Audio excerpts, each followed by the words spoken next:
umusatsi nyero na hantu wabuzi wogosha uko zasubitse ibuye umva hari umukwaferi twitwa Muzungu aratwika kureba rwose ararema no toya cyane hari uhareba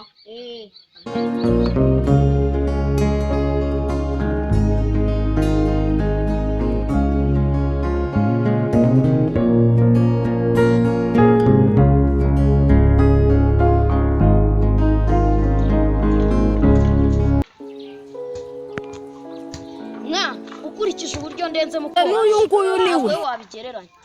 bikora ibibi ndenze umwuga wo kogosha n'abanyamahanga baraza kuzabanga nawe nusigaye utwifatira ubu ngubu uyobe wa mwana ejo ndi wogoshe ukayangora ibisiga bya ndetse ku mutwe umva ntabwo uzongera kunyifatira njye wakohereje umukiriya ariko utuntu wamwogoshe biteye isoni nushaka ugiye kubyiba urujye ureka gutuburira abantu ngiye kwa feri Muzungu nawe utanze indogosha no mwana ukuntu wamwogoshe Yesu siwe wamwogoshe no mwana kuba wayagaye utabura no mwana so wamwogoshe nawe misake ndarwana uyu mwana ufite agatwe wajyana itupa rya geresi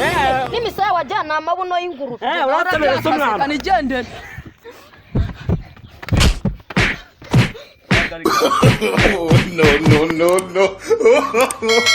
no